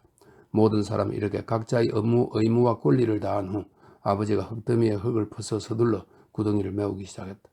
여자들은 저녁 식사를 준비하기 위해 불가로 물러났다. 루티와 윈필드는 홀린 듯이 지켜보고 있었다. 루티가 엄숙하게 말했다. 할아버지가 저 아래에 계셔. 윈필드가 겁에 질린 눈으로 그녀를 바라보다가 불가로 도망쳐서 바닥에 앉아 혼자서 흐느껴 울었다. 아버지는 구덩이를 반쯤 채운 다음 숨을 헐떡이며 서 있었고 큰아버지가 일을 마무리했다. 존이 봉분을 만들고 있을 때 톰이 그를 제지했다. 큰아버지, 톰이 말했다. 여기에 이렇게 무덤을 만들면 사람들이 금방 무덤을 열어볼 거예요. 무덤을 숨겨야 해요. 땅을 평평하게 만들어서 마른 풀을 뿌려야겠어요? 그렇게 해야 돼요. 아버지가 말했다. 그 생각을 믿지 못했구나. 하지만 봉분 없는 무덤을 만들 수는 없어. 어쩔 수 없어요. 사람들이 금방 파헤쳐 볼 거라고요. 그러면 우리가 법을 어겼다는 게 드러날 거고요. 제가 법을 어기면 어떻게 되는지 아시잖아요. 그래, 그걸 깜빡했다. 아버지는 존이 들고 있던 삽을 빼앗아 무덤을 평평하게 만들었다. 겨울이 오면 푹 꺼질 텐데. 아버지가 말했다. 어쩔 수 없어요. 겨울이면 우리는 이미 멀리가 있을 거예요. 잘 밟으세요. 그리고 그 위에 풀을 뿌리는 거예요. 톰이 말했다. 돼지고기와 감자 요리가 준비되자 식구들은 바닥에 둘러앉아 식사를 했다. 다들 모닥불을 바라보기만 할 뿐 말이 없었다. 윌슨이 이빨로 고기를 뜯어먹으면서 만족스러운 한숨을 쉬었다. 돼지고기를 먹으니 정말 좋네요. 그가 말했다. 우리가 새끼 돼지 2마리를 기르고 있었는데 그냥 먹어버리는 게 낫겠다는 생각이 들었어. 녀석들을 사겠다는 사람이 없어서 우리가 여행에 익숙해지고 집사람이 빵을 만들 수 있게 되면 트럭에 돼지고기를 2통이나 실어놓고 경치를 바라보는 것도 꽤 괜찮을 거요. 여행을 떠난 지 얼마나 됐어? 아버지가 말했다. 윌슨의 혀로 이빨 사이에 고기 조각들을 빼내 삼켰다. 우린 별로 운이 없었어요. 집 떠난 지 3주째입니다. 저런 세상에 우리는 열흘이나 아니면 그 안에 캘리포니아까지 갈 생각인데? 엘이 끼어들었다. 그건 모르는 일이에요, 아버지. 짐이 너무 많아서 어쩌면 아예 캘리포니아까지 못 갈지도 몰라요. 도중에 산을 넘어야 한다면 말입니다. 일행은 말없이 불가에 둘러앉아 있었다. 그들의 얼굴이 아래로 향하고 있어서 머리카락과 이마가 불빛에 드러났다. 모닥불 위의 하늘에서는 여름에 뜨는 별들이 희미하게 빛나고 있었고 한낮의 열기가 점점 사라지고 있었다. 불가에서 조금 떨어진 곳에 놓인 매트리스 위에서 할머니가 강아지처럼 작은 소리로 끙끙댔다. 다들 할머니가 있는 쪽으로 고개를 돌렸다. 어머니가 말했다. 로즈샨, 할머니한테 좀 가봐라. 이제는 누가 옆에 있어 드려야 해. 이제 할머니도 아시는 것 같다. 샤로리 로즈가 자리에서 일어나 매트리스 쪽으로 가서 할머니 옆에 누웠다. 두 사람이 조용히 속삭이는 소리가 모닥불이 있는 곳으로 흘러왔다. 샤로니 로즈와 할머니가 매트리스 위에서 뭐라고 속삭이고 있었다. 노아가 말했다. 웃기는 건 할아버지가 돌아가셨는데도 내 기분이 하나도 달라지지 않았다는 거예요. 특별히 슬프다는 생각이 들지 않아요. 케이시가 말했다. 다 마찬가지야. 할아버지나 고향이나 다 마찬가지야. 엘이 말했다. 정말 속상해요. 할아버지는 머리 위에서 포도를 짜서 포도즙이 수염 속으로 흘러들게 하겠다는 둥 온갖 얘기를 했는데. 케이시가 말했다. 할아버지만 내내 거짓말을 하신 거야. 아마 할아버님도 알고 계셨겠지. 사실 할아버지만 오늘 밤에 돌아가신 게 아니야. 식구들이 할아버님을 데리고 고향을 떠나던 그 순간에 이미 돌아가신 거야. 정말 그렇게 생각해요? 아버지가 소리쳤다. 아니요. 할아버님이 숨은 쉬고 계셨죠. 케이스가 말을 계속했다. 하지만 이미 죽어 있었습니다. 할아버님은 고향 그 자체였어요. 할아버님도 그걸 알고 계셨고요. 존이 말했다. 할아버지가 돌아가실 줄 알고 있었습니까? 케이스가 말했다. 예, 알고 있었습니다. 존이 그를 지그시 바라보았다. 그의 얼굴에 두려움이 점점 자라났다. 그런데 아무한테도 얘기를 안 했다? 무엇하러 얘기를 하죠? 우리가 어떻게 해볼 수도 있었지 않습니까? 뭘 어떻게 해요? 나도 모르지만 여러분이 할 수 있는 일은 하나도 없었습니다. 여러분의 길은 이미 정해져 있었고 할아버님은 그 길에 속하지 않았어요. 그분은 아무것도 참지 못했죠. 오늘 아침에 그 일이 있은 후에는 할아버님은 계속 땅과 함께 계셨습니다. 그곳을 떠날 수 없었던 거예요. 존이 깊은 한숨을 내쉬었다. 윌슨이 말했다. 우리는 형님인 위를 데리고 올 수 없었습니다. 사람들이 그에게 고개를 돌렸다. 형님하고 나는 나란히 붙은 땅을 40에이커씩 갖고 있었습니다. 우리 둘 다 차를 몰아본 적이 한 번도 없었어요. 어쨌든 우린 가진 물건을 다 팔아치웠습니다. 형님이 자동차 한 대를 샀는데 장사꾼이 운전을 가르쳐줄 아이 하나를 붙여주더군요. 그래서 떠나기 전날 오후에 형님이 미니 숙모하고 같이 연습을 하러 갔어요. 그런데 길이 꺾어지는 지점이 나오자 형님은 워워 이러면서 차를 뒤로 확 잡아당겼죠. 그렇지만 차는 울타리를 뚫고 나가버렸어요. 형님은 멈춰 이 나쁜 놈아 이렇게 소리를 지르면서 엑셀레이터를 냅다 밟았고 결국 차는 협곡으로 떨어져 버렸죠. 이제 형님한테는 팔 물건도 없고 자동차도 없었어요. 하지만 자기 잘못으로 그렇게 되었으니 어쩌겠습니까? 형님은 너무 화가 나서 우리랑 같이 떠나지 않겠다고 했어요. 그냥 거기 앉아서 욕만 퍼붓고 있었죠. 형님은 앞으로 어쩌시려고요? 모르죠. 형님은 너무 화가 나서 생각을 할 수 있는 상태가 아니었으니까. 우리는 더 이상 기다릴 수가 없었고요. 돈이 85달러밖에 없었거든요. 가만히 앉아서 그 돈을 까먹을 수는 없지 않습니까? 하긴 어차피 그 돈을 다 써버렸지만 100마일도 채 못 왔는데 뒤쪽 톱니바퀴 이빨이 나가더군요. 그걸 고치는데 30달러가 들었습니다. 그 다음에는 타이어를 샀고요. 그 후로도 점화 플러그가 깨지고 쉐리가 병이 들었습니다. 그래서 열흘 동안 꼼짝 못했어요. 그런데 저 망할 놈의 자동차가 또 망가져버렸지 뭡니까? 돈도 얼마 없는데 우리가 캘리포니아까지 갈 수나 있을지 모르겠어요. 내가 자동차를 고칠 줄 안다면 좋을 텐데 자동차에 대해서는 아는 게 하나도 없으니. 엘이 뭔가 중요한 얘기를 하듯이 물었다. 어디가 고장난 건데요? 글쎄 그냥 달리지를 못해. 시동을 걸면 방귀만 끼다가 서버리거든. 조금 있다가 다시 시동을 걸고 가볼까 하면 몇 발짝 가기도 전에 또 부시시 꺼져버려. 1분쯤 달리다가 서버린다고요? 응, 아무리 기름을 넣어줘도 차가 움직이지 않아. 증상이 점점 심해지기만 하더니 이젠 아예 차가 꼼짝도 하질 않는다니까. 엘은 자신이 아주 대견하다는 듯 어른스러운 태도로 말했다. 휘발유 관이 막힌 것 같아요. 제가 관을 뚫어드리죠. 아버지도 아주 자랑스러워하는 기색이었다. 저놈이 차를 잘 고쳐요. 뭐 도와주신다면 정말로 고맙죠. 정말로. 도저히 손을 쓸 수가 없으니 내가 마치 어린애가 된 기분이었거든요. 캘리포니아에 도착하면 좋은 차를 한 대 살 겁니다. 아마 그 차는 고장나지 않겠죠. 그건 거기 도착했을 때 얘기지. 거기까지 가는 게 문제니까 말이요. 아버지가 말했다. 아, 하지만 그렇게 고생할 만한 가치가 있습니다. 윌슨이 말했다. 전단지를 보니까 과일을 딸 일손이 부족하다고 하더라고요. 돈도 많이 준다고 그러고. 거기서 어떤 생활을 하게 될지 생각해 보세요. 나무들 밑에서 과일을 따다가 가끔 한 입씩 베어 물기도 하고 과일이 워낙 많아서 우리가 얼마를 먹어치우든 상관하지 않을 겁니다. 게다가 돈도 많이 준다니 어쩌면 땅을 조금 사서 과외 수입을 올릴 수 있을지도 몰라요. 두어 해만 지나면 틀림없이 자기 땅을 마련할 수 있을 겁니다. 아버지가 말했다. 우리도 그 전단지를 봤어. 지금도 갖고 있지. 아버지는 지갑을 꺼내 그 안에서 차곡차곡 접어놓은 오렌지색 전단지를 꺼냈다. 거기에는 검은 글씨로 이렇게 쓰여 있었다. 캘리포니아에서 콩 따는 인부 모집 중 1년 내내 고임금 지급, 인부 800명 모집. 윌슨은 신기하다는 듯 그 전단지를 바라보았다. 이런 내가 본 것도 그거예요. 똑같네. 혹시 800명을 벌써 다 뽑았을까요? 아버지가 말했다. 이건 캘리포니아의 일부에 불과해요. 뭐 이 나라에서 두 번째로 큰 주니까 아마 그 사람들은 800명을 다 뽑았을 거예요. 하지만 일할 곳은 많아요. 어쨌든 나는 과일 따는 일이 더 좋기도 하고 당신 말처럼 나무 그늘에서 과일을 따면서 애들도 그 일을 하고 싶어 할걸? 갑자기 엘이 자리에서 일어나 윌슨의 자동차를 향해 걸어갔다. 그는 잠시 자동차를 들여다보고는 다시 돌아와 앉았다. 오늘 밤에는 고칠 수 없을 거야. 윌슨이 말했다. 알아요. 아침에 손봐 드릴게요. 톰은 동생을 유심히 지켜보고 있었다. 그가 말했다. 나도 그런 생각을 하고 있었어. 노아가 물었다. 너희들이 지금 무슨 소리를 하는 거야?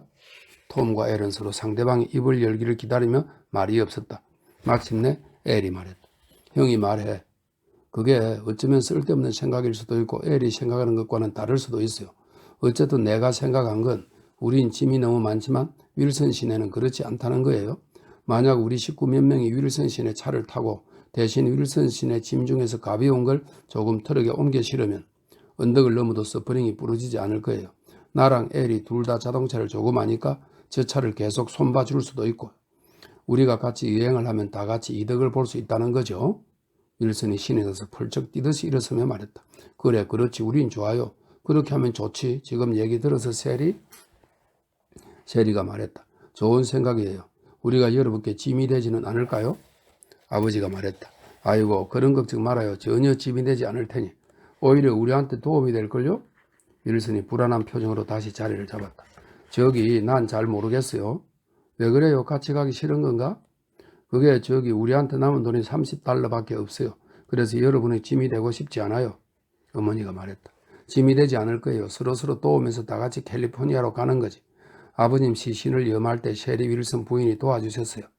어머니는 여기서 말을 멈췄다. 서로의 관계가 분명하게 드러난 셈이었다. 엘이 소리쳤다. 저 차라면 6명은 넉넉히 탈 수 있어요. 내가 운전하고 로즈 시안이랑 콘이랑 할머니가 타시는 게 어때요? 그리고 저 차에서 덩치 크고 가벼운 물건들을 꺼내서 우리 트럭에 실는 거예요. 가끔 서로 자리를 바꾸면 돼요. 그가 큰 소리로 말했다. 걱정거리를 하나 벗어버리게 됐기 때문이다. 일행은 수줍게 미소 지으며 땅바닥을 바라보았다. 아버지가 손가락 끝으로 흙을 만지락거리면서 말했다. 집사람은 오렌지 나무로 둘러싸인 하얀 집을 갖고 싶어 해요. 달력에서 그런 그림을 봤거든. 셰리가 말했다. 제가 다시 병에 걸리면 여러분은 그냥 먼저 가세요.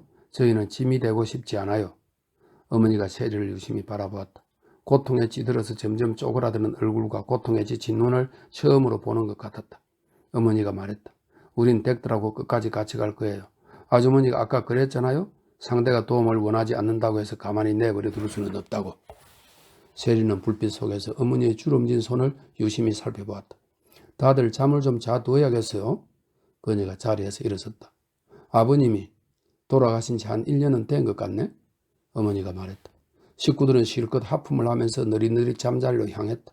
어머니는 양칠 접시를 살짝 헹군 다음 밀가루 주머니로 문질러 기름기를 제거했다. 모닥불이 사그라지고 별빛이 아래로 내려왔다. 이제는 고속도로를 지나는 자동차도 거의 없었다. 화물 트럭들이 가끔 천둥 같은 소리를 내며 지나가는 바람에 땅이 살짝 흔들릴 뿐이었다. 별빛 속에서는 수루에 세우던 차들이 거의 보이지 않았다. 길 아래쪽의 휴게소에 메어둔 개가 지지됐다. 식구들은 조용히 자고 있었다. 그리고 점점 대담해진 들쥐들이 매트리스들 사이를 재빨리 돌아다녔다. 오직 셰리 윌슨만이 깨어있었다. 그녀는 하늘을 뚫어지게 바라보며 다가올 통증에 대비해 온몸에 힘을 주었다. 상당히 긴 장이네요. 13장 끝났습니다.